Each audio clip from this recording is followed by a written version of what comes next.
Asyhadu an la ilaha illallah wa asyhadu anna Muhammadar Rasulullah. Allahumma sholli ala sayyidina Muhammad wa ala ali sayyidina Muhammad. Alhamdulillahirabbil alamin. Segala puji bagi Allah dan rahmat-Nya yang telah memberikan kita keselamatan dan sehat walafiat sehingga kita dapat berkumpul di ruangan ini dalam keadaan yang jauh dari halangan apapun. Salawat serta salam marilah kita sanjungkan kepada junjungan Nabi kita Muhammad Sallallahu Alaihi Wasallam yang akan kita nantikan syafaatnya di hari kiamat. Amin. Di sini saya sebagai pembawa acara yang akan memandu acara yang akan dilakukan oleh Ibu Oke Sumandari tentang pengimbasan diseminasi budaya positif selaku calon guru penggerak angkatan 10 di Kabupaten Lampung Tengah yang bertepatan di SD Gura Mojopahit. Oke, untuk sebelum acara kita buka, alangkah baiknya kita berdoa sebelum acara dimulai sehingga acara ini dapat berjalan dengan lancar. Kepada Bapak Supran dipersilakan.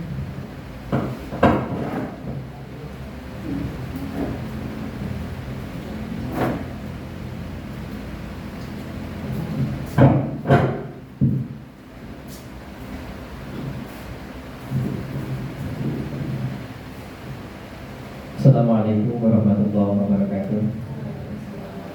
Pada Bapak Ibu sekalian, sebelum acara kita mulai, kita berdoa bersama mudah-mudahan acara pada siang hari ini diberikan kemudahan dari Allah, diberikan kelancaran semuanya dan bermanfaat bagi kita semua. A'udzubillahi minasyaitonir rajim. Bismillahirrahmanirrahim. Allahumma shalli ala sayyidina Muhammad wa ala ali sayyidina Muhammad wa sallim radhiyallahu ta'ala anhu wa rasulillahi alhamdulillahi rabbil alamin.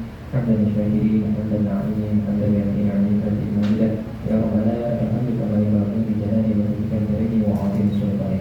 Allahumma shalli ala sayyidina Muhammadin salatan tujibu biha min al-athar wa taqabbal min bil hajat wa Allahumma min sayyi'at wa tarfa'una bi innaka 'ala darajat wa tuballighuna bi rasulillah fi jami'i awqatil hayati wa dhamma innaka 'ala kulli shay'in qadir. Allahumma ighfir lana dhunubana wa dhunuba abaina wa ummahatina ya Allah. Rabbana zalamna anfusana wa in taghfir lana tarhamna lanakunanna minal khasirin. Yassir lana umurana ya Allah, yassir lana umurana, yassir lana umurana fi dini wa dunya wal akhirah. Allahumma inna nas'aluka ridha wa janna na'udzu bika min sakhatika wa Allahumma ajirna min dunya wa rahmatika ya arhamar rahimin. Rabbana atina fid dunya hasanah wa fil akhirati hasanah wa qina adzabannar. Subhanaka rabbil izzati amma yasifun wa salamun 'alal mursalin walhamdulillahi rabbil alamin. Bismillahirrahmanirrahim.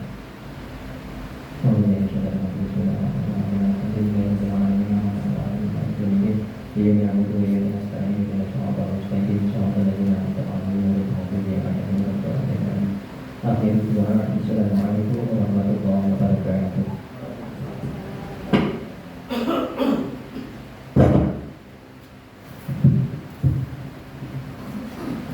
Amin amin ya rabbal alamin. Semoga doa-doa kita dan dijabah oleh Allah Subhanahu wa taala.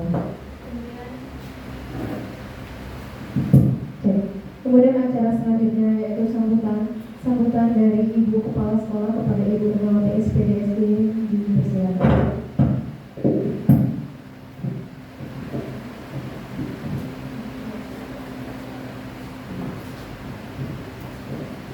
Bismillahirrahmanirrahim. Assalamualaikum warahmatullahi wabarakatuh. Selamat siang dan salam sejahtera bagi kita semua. Nabi pun yang saya hormati Bapak Ibu Dewan Guru SDN 2 Mojopahit. Pertama-tama marilah kita panjatkan puji syukur kepada Allah Subhanahu wa taala yang mana pada siang hari ini kita diberikan nikmat sehingga dapat mengikuti kegiatan pada hari ini. Selawat dan salam senantiasa kita haturkan kepada junjungan kita Nabi besar Muhammad Sallallahu Alaihi Wasallam yang kita nantikan syafaatnya di yaumil kiamat. Allahumma amin. Bapak Ibu sekalian, pada pagi hari ini kita kegiatan pembebasan aksi nyata dimensinasi budaya positif yang akan dilakukan oleh Ibu Ofis Wulandari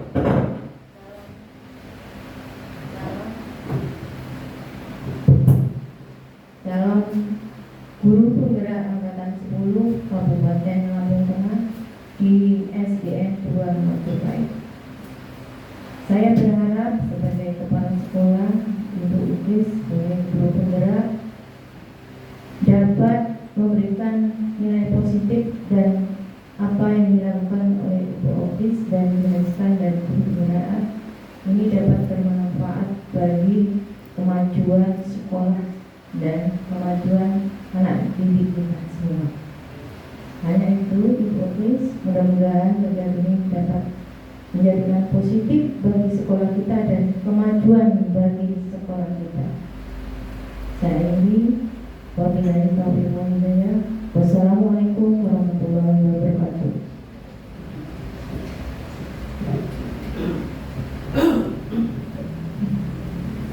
Baik, acara selanjutnya kita langsung saja menuju ke materi yang akan langsung dibawakan oleh Ibu Ofis Wulandari selaku calon guru penggerak angkatan 10 di SD Negeri 2 Majapahit. Pada beliau dipersilakan.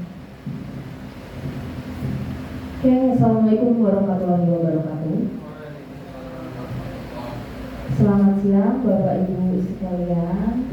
Terima kasih atas waktu yang diberikan kepada saya dan ruang waktunya untuk yang diberikan kepada saya untuk pengimbasan disiplin positif atau budaya positif di sekolah kita. Kegiatan ini merupakan bentuk bagaimana saya menularkan ilmu yang saya peroleh dari kegiatan pendidikan saya di pendidikan calon guru penggerak angkatan 10 Kabupaten Lampung.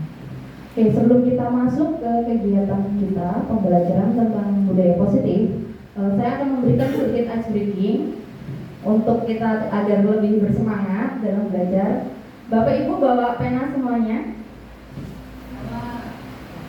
Bawa, oke. Boleh tuh pinjam punya temannya, kalau nggak ada, monggo buruk ya. Oke. Ketika saya menyebutkan dua kata, pilih salah satu kata. Ketika saya beri aba 1, 2, 3, sebutkan kata yang saya pilih. Dan nanti ketika pilihan itu yang paling sedikit, yang memiliki pilihan terbanyak mempunyai hak untuk mencoret tangan temannya yang memilih dengan pilihan yang paling sedikit. Paham? Oke, paham ya? Belum paham. Belum paham apa belum siap Ibu? Belum paham, spidol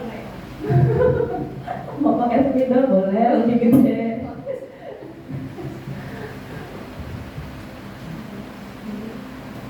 Oke, saya kasih 2 clue kata. Pagi, malam. 1, 2, 3. Oke dong, yang kompak Bu, ketika saya bilang 1, 2, 3 sebutkan salah satu kata yang dipilih. Oke, diulang ya, ganti kata nih. Oke, hitam, putih. Oke, yang hitam angkat tangan. 1, monggo, yang putih boleh mencoret tangannya. Boleh, harus ikhlas ya Bapak ya. Monggo yang lainnya, silakan. Itu udah jadi kesepakatan kita di awal.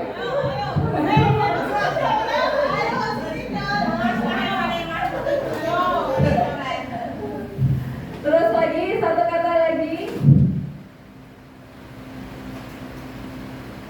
Makan, tidur. Ada yang tidur, angkat tangan? Tidak ada, oke, berarti sudah sama semua kompak, oke sip. Oke, dari ice breaking hari ini, apa yang yang kita ambil dari ice breaking hari ini? Kira-kira apa Bapak Ibu? Kecepatan, kekompakan, terus komitmen karena sudah jadi perjanjian kita di awal ya Ibu ya, mau nggak mau ketika salah harus menerima ya, dicoret. Terus apa lagi Bapak Ibu? Kalau beda dari yang lainnya ya harus menerima konsekuensi. Iya, kalau beda harus menerima konsekuensinya ya. Ada lagi? Satu lagi tentang hukuman yang diterima ketika salah, dia udah harus terima hukuman tersebut. Dan temannya pun dengan kompaknya pun mau ya memberikan walaupun berbeda, dan bahkan ada beberapa yang tidak mau memberikan hukumannya karena kasihan. Oke. Dan menyambung dengan materi yang akan saya berikan tentang diseminasi budaya positif. Mari Pak. Latar belakang. Ki Hajar Dewantara dalam memajukan pendidikan Indonesia memiliki tujuan utama yaitu menuntun segala kodrat pada anak. Dengan itu anak atau murid dapat tumbuh sebagai manusia dan anggota masyarakat yang mampu mencapai keselamatan dan kebahagiaan sendiri-dirinya. Jadi pembelajaran yang diajarkan oleh Ki Hajar Dewantara, pembelajaran ini tuh harus berpihak kepada murid. Kita sebagai guru harus memfasilitasi peserta didik kita dalam pembelajarannya untuk mendapatkan kebahagiaan sendiri-dirinya dan keselamatan. Jadi tugas kita itu menuntun Pak Bu, bukan yang kita membentuk siswa, tapi kita menuntun anak-anak maunya ke arah mana dan ke arah jalan keselamatan dan kebahagiaan mereka. Jika jalannya itu benar, kita support. Kalau itu salah, baru kita tuntun. Selanjutnya Pak, tujuan pengimplementasian terkait budaya positif yang dapat membantu murid belajar dengan aman dan nyaman sesuai filosofi Ki Hajar Dewantara dan sebagai kesempatan untuk saling berbagi dengan rekan sejawat. Nah, tujuan kegiatan saya hari ini untuk pengimplementasiannya yaitu saya ingin berbagi ilmu yang telah saya dapatkan dalam kegiatan modul 1.4 ini tentang budaya positif yang akan saya tularkan kepada guru-guru agar kita semua memiliki ilmu yang sama.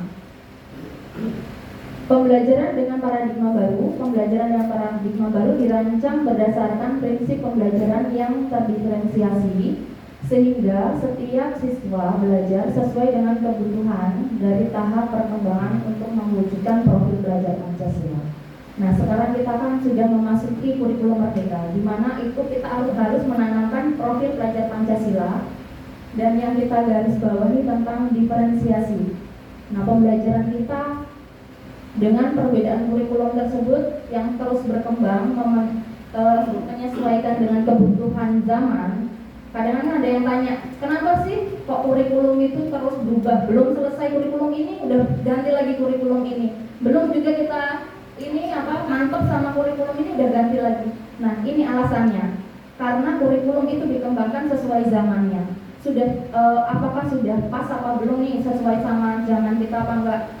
Kurikulum yang dulu, kurikulum 94 itu sudah tidak sesuai ketika dipakai sekarang karena kalau sekarang kan sudah kita zamannya lebih ke IT ya Bu Pak. Makanya kenapa kita diberikan ke kurikulum merdeka supaya penguasaan IT dari siswa dan guru pun itu dapat terkuasai biar pendidikan di Indonesia itu tidak tertinggal dengan negara-negara lain.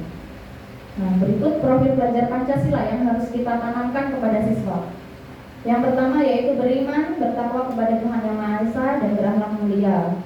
Kedua, mandiri, bernalar kritis, kreatif, gotong royong, kebinekaan global.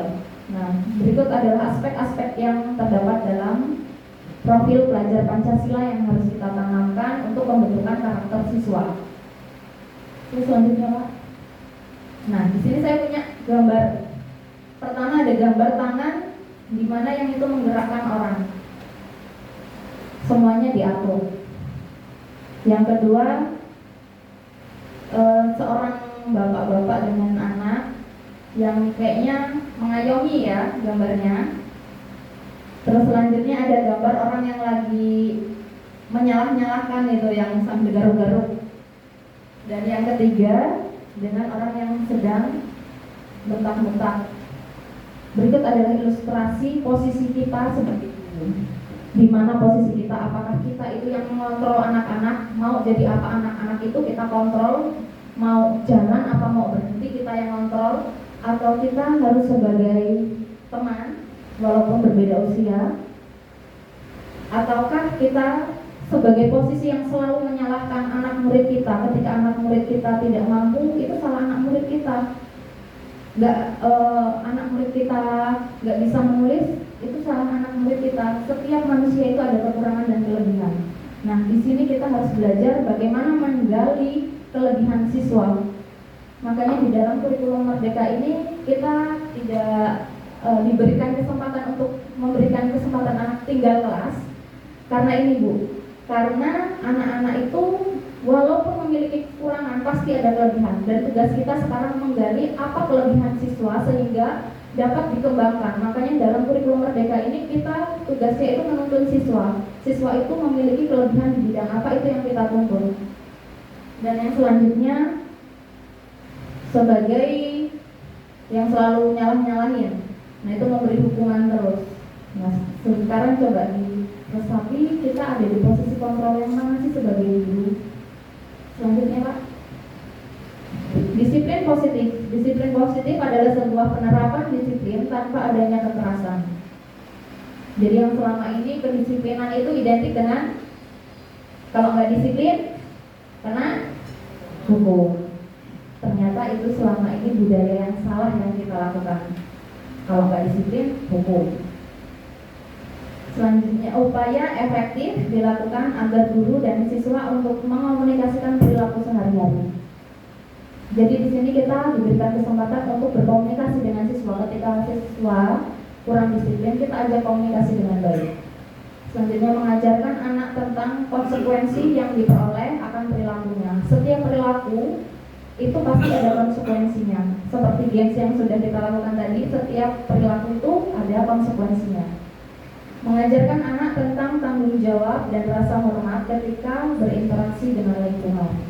Jadi membentuk karakter siswa untuk lebih bertanggung jawab terhadap apa yang dilakukan dan memiliki rasa hormat. Karena terkadang itu siswa cuma di depan kita baik, tapi di belakangnya enggak, karena kita selalu kalau ada salah beri hukuman. Di depan kita oke nurut, tapi di belakang kita semau-mau lagi, karena mereka melakukan hal tersebut karena rasa terpaksa, bukan karena kesadaran hatinya. Selanjutnya, nilai-nilai kebajikan. Nilai-nilai kebajikan disepakati bersama, lepas dari suku, bangsa, agama, bahasa, maupun latar belakang.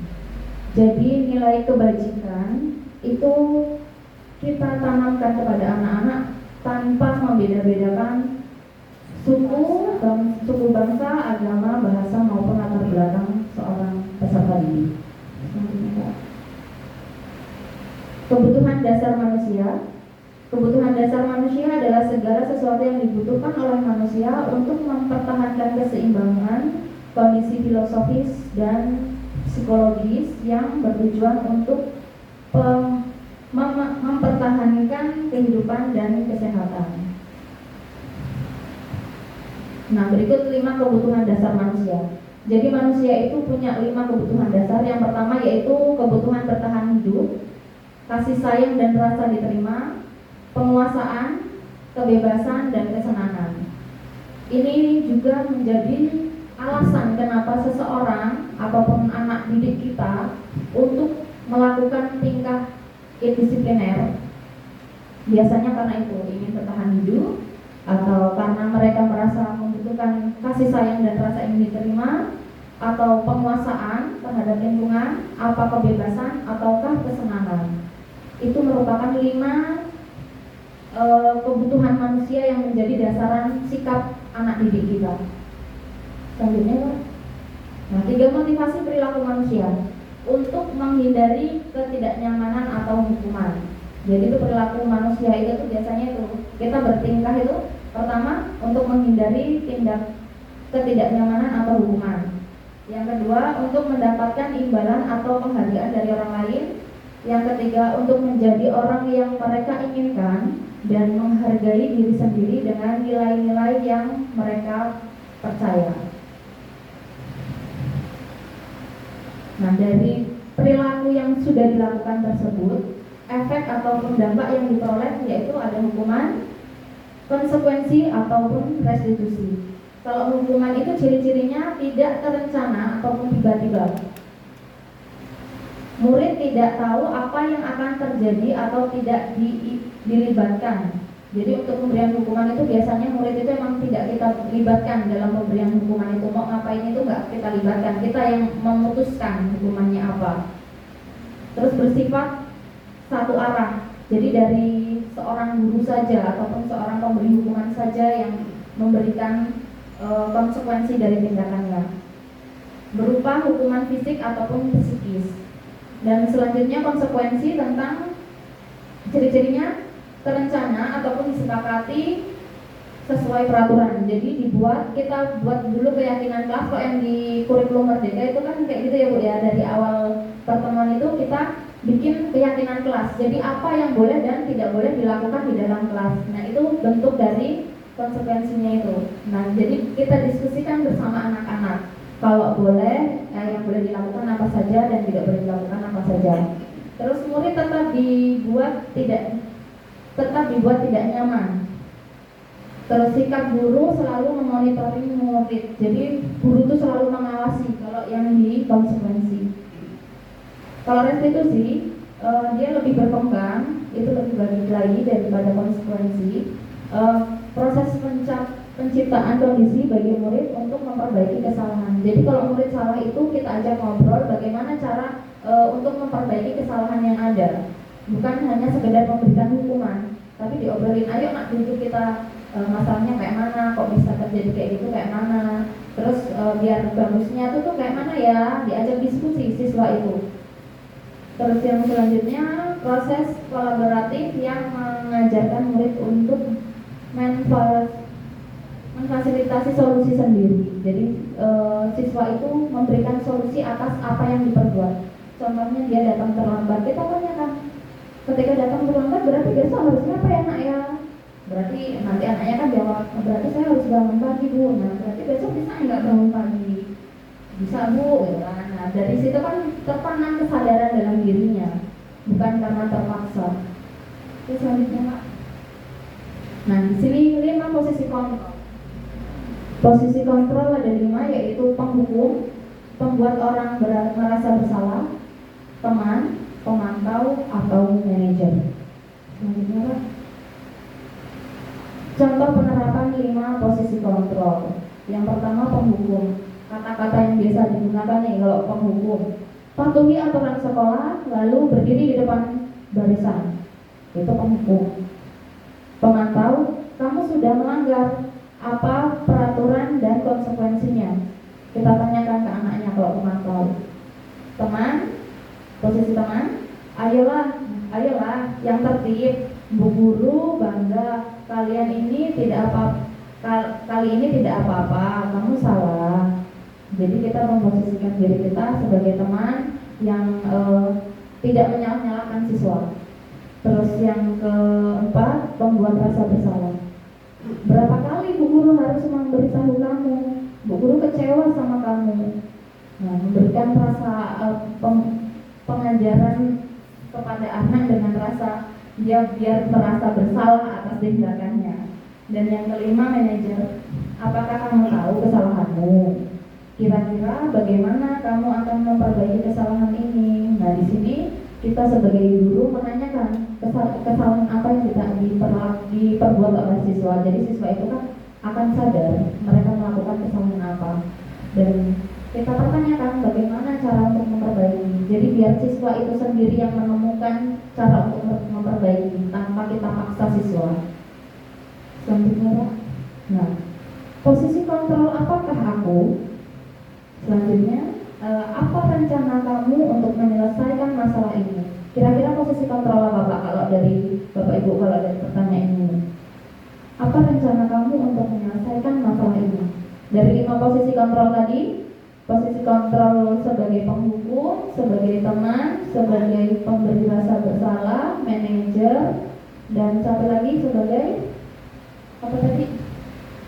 Sebagai pemantau. Nah dari 5 itu tadi, kira-kira kalimat ini masuk ke kalimat posisi kontrol apa ya? Apa rencana kamu untuk menyelesaikan masalah ini?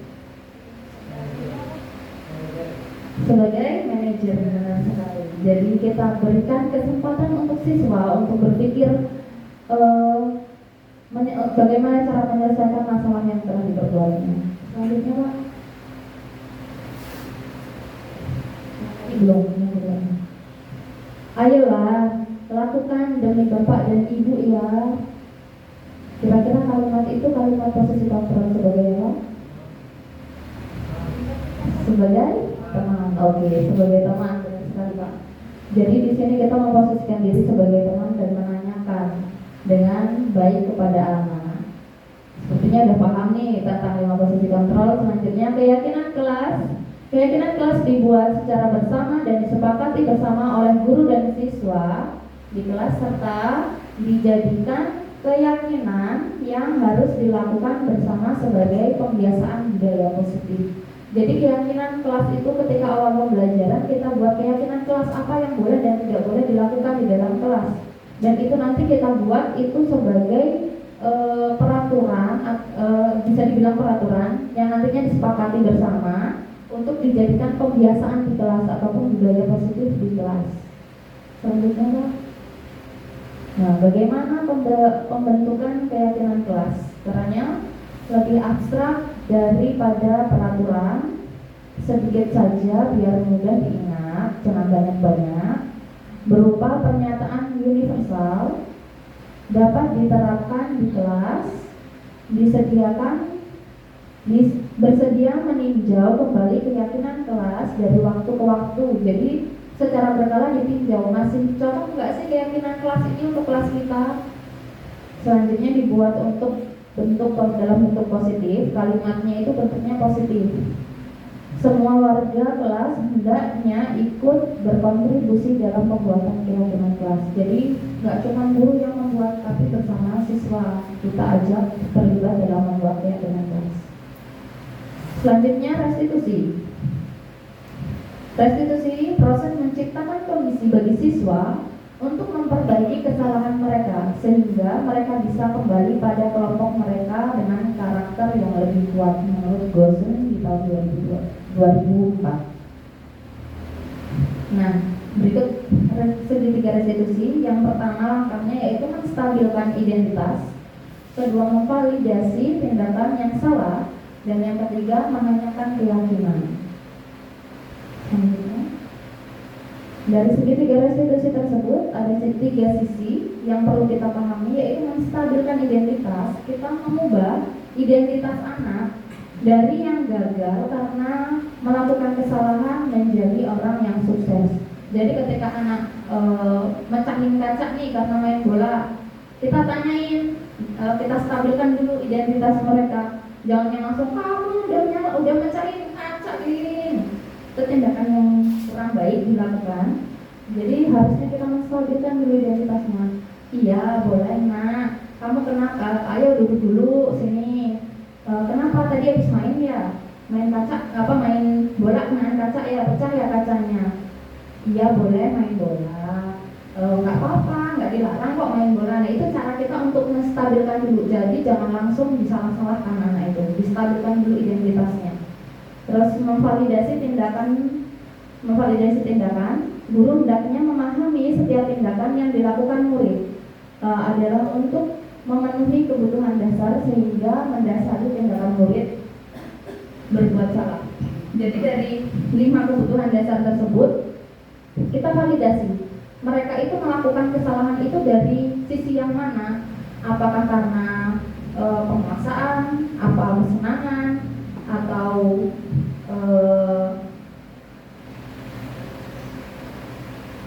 apa saja tadi 5 kebutuhan dasar lagi. Nah, apakah bertahan hidup, ataukah mereka butuh kasih sayang dan rasa diterima, ataupun penguasaan, apa kebebasan atau kesenangan. Nah, dari 5 ini kita tanyakan di bagian 2 dari segitiga restitusi tersebut. Kenapa mereka melakukan kesalahan tersebut? Selanjutnya, Pak.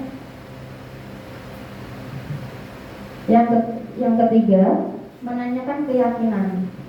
Ketika identitas sukses telah tercapai dan tingkah laku yang salah telah tervalidasi, maka anak akan siap dihubungkan dengan nilai-nilai yang dia percaya dan berpindah menjadi orang yang dia inginkan.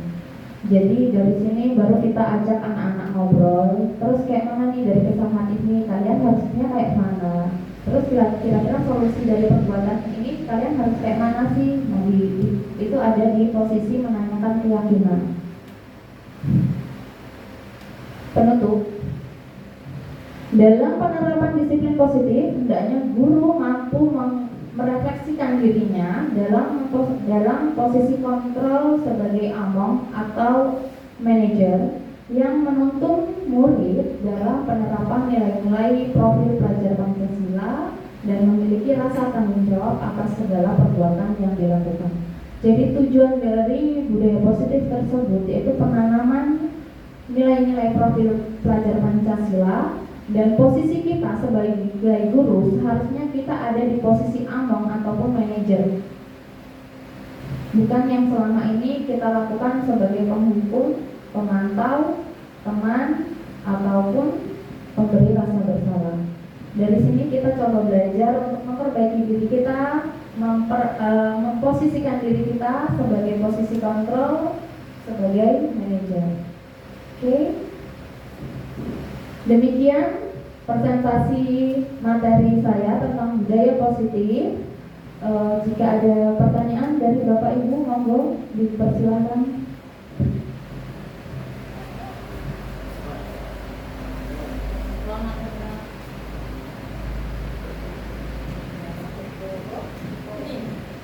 Boleh?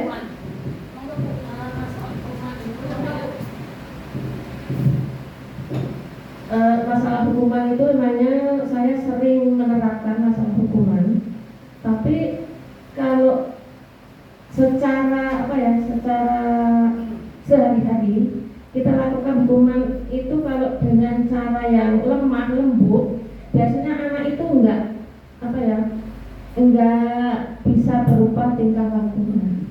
Tapi kadang-kadang suatu saat dengan memakai kekerasan sedikit tapi malah bisa merubah tingkah laku anak. Contohnya, kadang-kadang anak-anak itu kalau disuruh diam dan itu malah agak gimana ya. Tapi setelah dengan cara agak keras sedikit, anak-anak itu malah bisa merubah sikap yang telah mereka lakukan.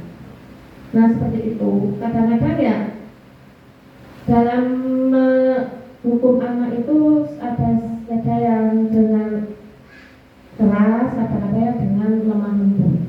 Seperti itu yang pernah saya lakukan. Tetapi ya hasilnya ya kayak gitulah. Terima kasih. Oke, saya coba jawab pertanyaan dari Ibu Rodia. Memang terkadang siswa itu seperti itu. Ketika kita cuma tegur sekali, 2 kali, 3 kali, sampai bahkan berkali-kali itu kurang menghiraukan ketika cuma sebagai bentuk teguran saja. Tetapi ketika dihukum, awas kamu ya kalau berisik, kalau nanti bersihin WC gini-gini baru diam ya Bu ya. Memang kebanyakan kayak gitu. Cuma ternyata ini tindakan yang kurang baik Bu dilakukan. Jadi solusi dari saya ketika ada siswa yang seperti itu cukup dipanggil Bu, diajak ngobrol 4 mata, diajak ngobrol 4 mata. Karena kalau diajak ngobrol 4 mata pasti dia mikir waduh, oh ya salah gini-gini. Tapi kalau kita hukum, dia seketika itu ya Bu, diem, dia langsung nurut diem. Tapi nanti ketika ganti dengan guru lain, dia bakalan ngelakuin hal yang sama. Karena itu dia beranggapan alah kalau sama guru ini nggak dihukum kayak gitu. Nah jadi dia melakukan hal tersebut karena terpaksa, karena sebuah bentuk tingkah dia tidak mau dikena hukuman. Tapi ketika kita ajak duduk, ajak ngobrol, ajak mereka coba sih tingkah kamu yang kayak gitu bener nggak? Kalau emang nggak baik, terus kamu harus kayak mana? Coba sih bisa nggak diperbaiki sikap yang kayak gitu? Diajak ngobrol dengan pelan-pelan dan kita gali terus sampai emang butuh waktu dan kesabaran yang ekstra Bu ketika ada di posisi ini.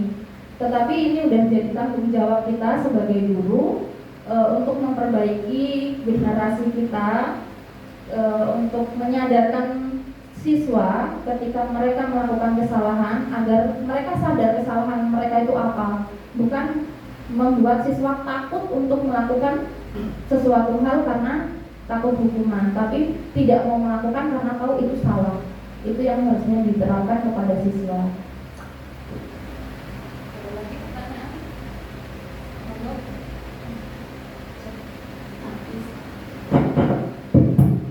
Monggo Bu Retno.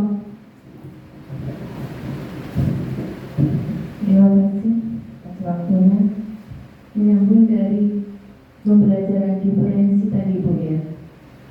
Saya ingin tahu bagaimana aplikasinya pendidikan diferensi yang kenyataannya di kelas dengan realita jumlah siswa yang banyak di sekolah kita. Nah itu kemudian bagaimana solusinya dan penyelesaiannya. Terima kasih. Oke, terima kasih banyak Bu Retno untuk pertanyaannya terkait dengan pembelajaran berdiferensiasi. Pembelajaran berdiferensiasi itu kan berasal dari kata different. Different itu yang artinya berbeda.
Terima kasih Kak. Untuk pembelajaran berdiferensiasi itu kan berasal dari kata different yang artinya berbeda. Jadi di kurikulum Merdeka ini kita diberikan kebebasan dalam melakukan pembelajaran secara berbeda. Pembelajarannya itu kita kemas dengan cara berbeda.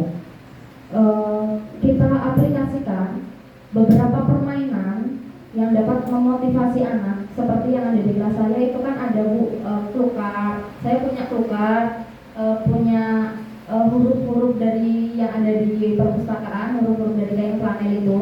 Nah itu saya gunakan untuk pembelajaran diferensiasi. Jadi anak-anak saya ajarkan membaca dengan cara menyusun huruf-huruf untuk menjadi satu kata.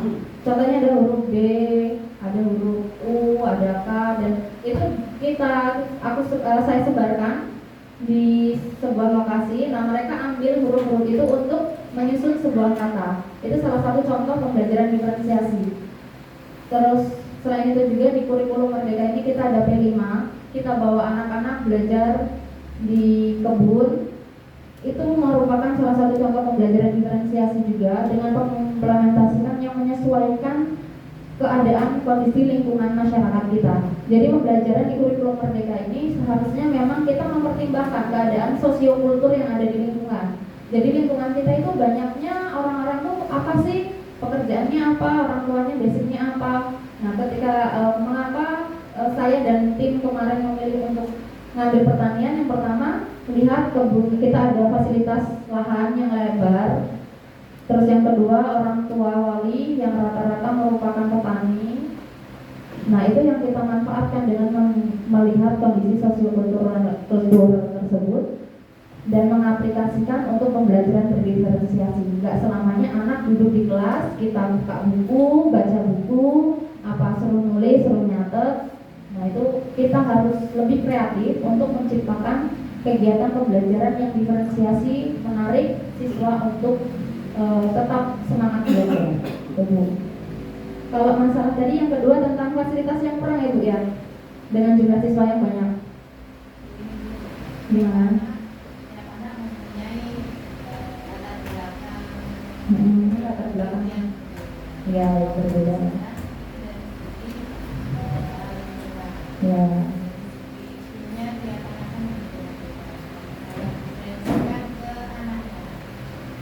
Dari segi IQ-nya yang berbeda. Sekolah dasar itu mampu kan memberikan sekolah yang inklusif, dan dimensi dari segi atas. Nah, kalau dimensi dari segi lingkungan, saya siswanya ada cara Mungkin yang Ibu maksud bukan ke pembelajaran diferensiasi, mungkin tentang pendidikan inklusi anak-anak berkebutuhan khusus. Kalau anak-anak berkebutuhan khusus itu beda dengan berdiferensiasi. Kalau berdiferensiasi itu larinya ke guru. Guru harus menerapkan pembelajaran yang lebih kreatif dan inovatif. Jadi memberikan pembelajaran yang dapat memotivasi siswa. Sedangkan pembelajaran inklusi itu diberikan untuk peserta didik dengan anak berkebutuhan khusus. Contohnya ya kayak yang ada di kelasnya Bu Presti itu kan. Maksud Ibu kayak gitu ya?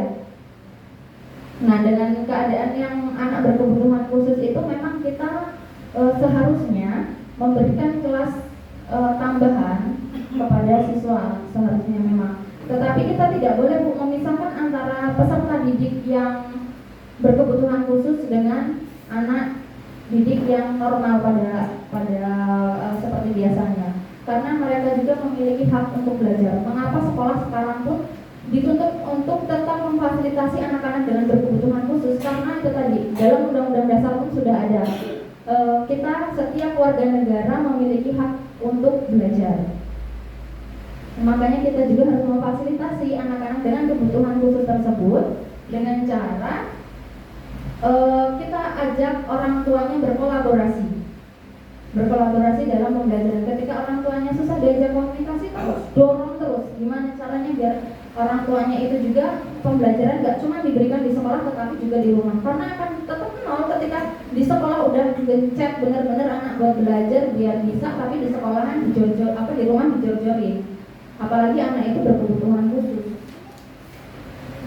Dan yang pastinya sebagai dan apalagi kita sebagai guru di sini emang belum ada yang memiliki bekal sebagai guru ABK. Makanya itu yang sebenarnya idealnya ketika ada anak ABK di dalam kelas itu gurunya nggak cuma satu guru dalam pembelajaran, ada dua. Idealnya itu. Jadi satu guru itu menjelaskan secara garis besar dan satu guru itu hanya terfokus di satu siswa yang berkebutuhan khusus. Seharusnya seperti itu idealnya untuk pendidikan inklusi. Yang selama ini kan kita cuma satu guru itulah yang jelasin itu, yang jelasin anak normal itu, yang jelasin anak berkebutuhan khusus, yaitu kalau idealnya itu ketika ada kelas yang peserta didiknya itu berkebutuhan khusus, gurunya yang dimasukin ke dalam kelas itu harusnya dua. Satu guru itu untuk penjelasan materi secara umum kepada siswa semuanya, dan satu guru lagi terfokuskan kepada anak berkebutuhan khusus terkait materi yang telah disampaikan oleh guru kelas tersebut. Tuh. Sama-sama. Ada lagi Bapak Ibu pertanyaannya? Cukup? Oke, terima kasih banyak. Kalau tidak ada pertanyaan lagi, saya kembalikan waktu dan tempatnya kepada Bu Erin.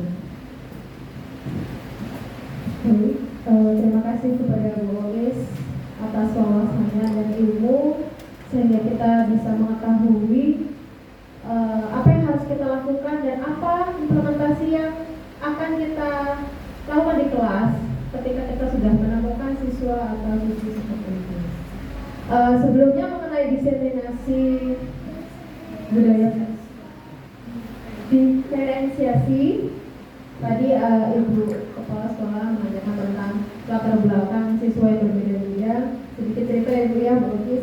Jadi sebelum itu saya pernah mengajar atau pernah mendampingi anak yang berkebutuhan khusus, di mana itu memang harus memiliki waktunya yang banyak dan itu tidak bisa dibagi-bagi waktunya. Jadi harus fokus pada satu anak itu sampai anak itu benar-benar paham maksud apa yang kita ajari kayak gitu. Tapi kalau untuk di sekolah formal kemungkinan tidak banyak ya Bu ya, guru yang dapat mengatasi anak-anak yang berkebutuhan khusus. Oke, dari materi Bu Office ini dapat saya simpulkan bahwasannya diseminasi budaya positif ini merupakan pengimplementasian budaya positif di lingkungan sekolah. Kemudian diseminasi ini juga diikuti oleh seluruh warga sekolah yang dimana di dalamnya ada disiplin positif dan nilai kebijakan universal, kemudian teori motivasi hukuman dan penghargaan, dan kebutuhan dasar manusia dan di dunia yang berkualitas. Tujuannya utama dari diseminasi budaya positif ini adalah untuk menciptakan lingkungan di mana setiap individu, di mana peserta didik diterima, didukung, dan dihargai. Baik, cukup ya Bu ya untuk presentasinya. Saya di sini sebagai pembawa acara. Apabila ada kesalahan saya mohon maaf. Pada Allah saya mohon ampun dan saya akhiri. Wassalamualaikum warahmatullahi wabarakatuh.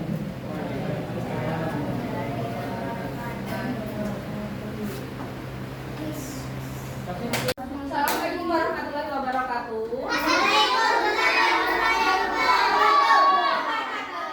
Oke, hari ini sebelum kita mulai pembelajaran pada hari ini, kita buat keyakinan kelas dulu. Yang nanti Ibu minta kalian mengisi di kertas ini apa saja hal yang boleh dilakukan dan tidak boleh dilakukan di dalam kelas. Oke, kalian boleh tulisin apa aja. Contohnya nih, yang boleh di dalam kelas ngapain? Boleh minum saat belajar. Boleh tuh ditulis. Terus yang nggak boleh nih apa di dalam kelas? Buang sampah sembarangan. Ditulis buang sampah sembarangan. Boleh dalam bentuk tulisan ataupun gambar ya. Oke. Contohnya nih, nggak boleh buang sampah sembarangan, digambar plastik apa-apa nanti disilang ya. Boleh juga kalian tulis nih, boleh minum di dalam kelas, berarti gambar gelas, kasih air minum, nah nanti sampingnya dikasih gambar bulat senyum gitu boleh. Oke? Pakai gambar aja ya, nggak usah pakai tulisan ya, biar enak. Oke,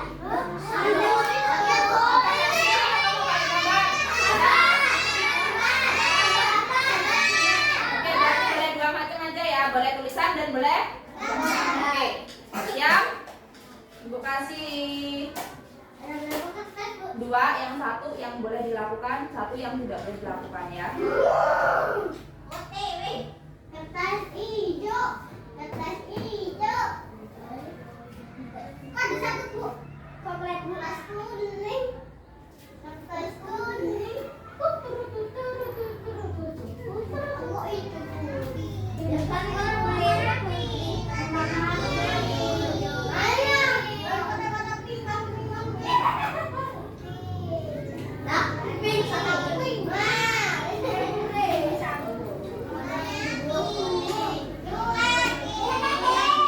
Nanti ditempel di depan sana ya. Nanti Ibu kasih kertas yang buat nempelnya.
Yang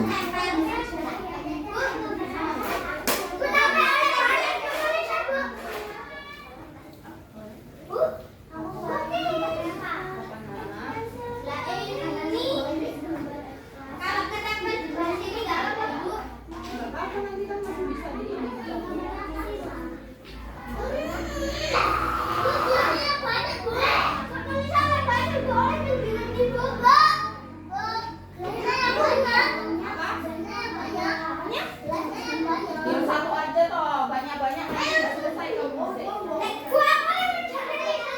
Ini aja nggak usah.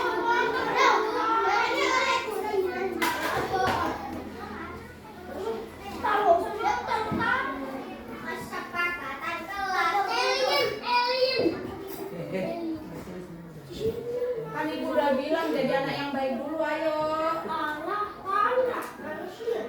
Loh, kok masih Raka yang salah kok?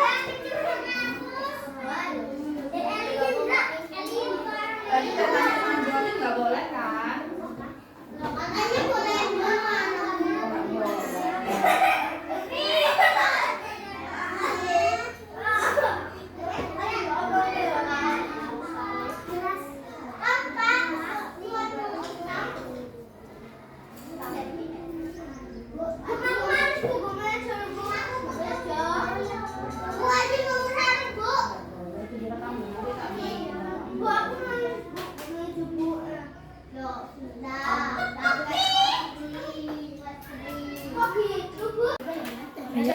Mahal sih mas, boleh itu bu. Oh, ayo. Boleh. Bu itu kekayaan. Kelas. Kamu apa ya? Boleh. Mau cincin berarti ya? Ayo bu.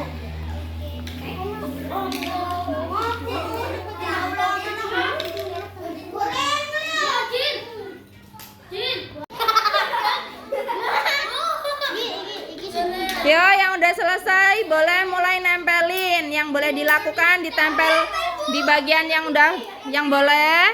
Kalau yang tidak boleh ditempel di bagian yang tidak boleh dilakukan. Ayo. Nempel, ayo. Nah, kan nempel, yuk.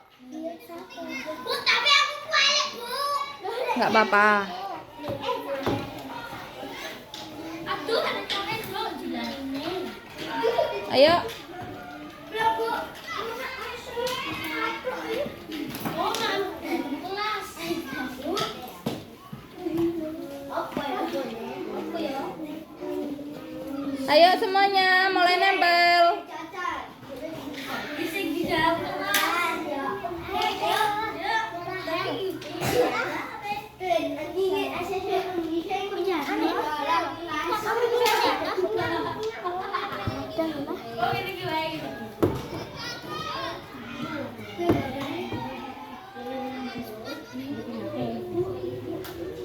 Ayo yang laki-laki.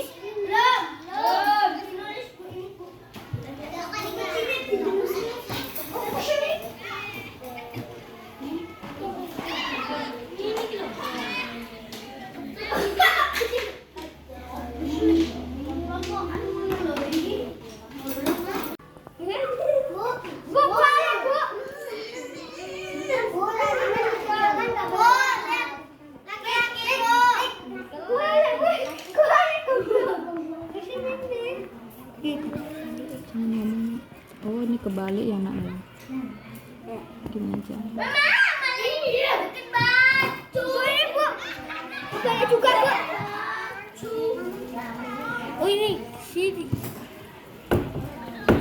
Sini. Nah kan Reso nempel toh. Ini juga bu kebalik juga. Bu, Ya. sama apa bu? Ayo. Aku belum lakukan. Bagus Gota.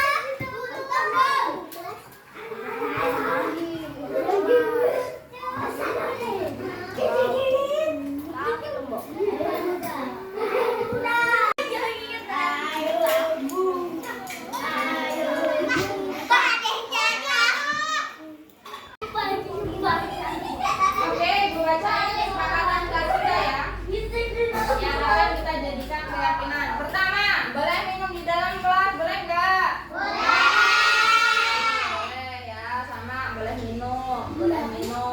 minum. Membuang sampah pada tempatnya, boleh enggak? Oke, benar ya. Berarti nanti kalau ada sampah dibuang ke tempatnya. Ini membuang sampah pada tempatnya juga, oke. Saling menyayangi, boleh enggak? Oke, saling menyayangi ya. Rajin belajar. Sepakat ya? Minum pas masuk sama aja ya. Boleh minum di dalam kelas. Boleh minum, oke. Yang tidak boleh dilakukan, tidak boleh membuang sampah sembarangan, boleh enggak? Kita sepakati nggak buang sampah sembarangan di kelas. Oke. Terus ini membuang sampah ya. Nggak boleh buka jilbab di dalam kelas. Nggak, maksudnya kita sepakati nggak nih? Ini ada yang nulis nih, nggak? Ada yang nulis? Ya perhatikan dulu ya, perhatikan dulu. Ada yang nulis nggak boleh lepas jilbab di kelas. Kita sepakati nggak? Sepakati. Berarti mulai sekarang nggak boleh buka jilbab di dalam kelas ya. Tidak boleh berantem. Sepakat nggak? Tidak boleh olok-olokan. Sepakat? Tidak boleh melepas kerudung sama tadi ya. Tidak boleh membuang sampah sama tidak boleh berantem. Sepakat?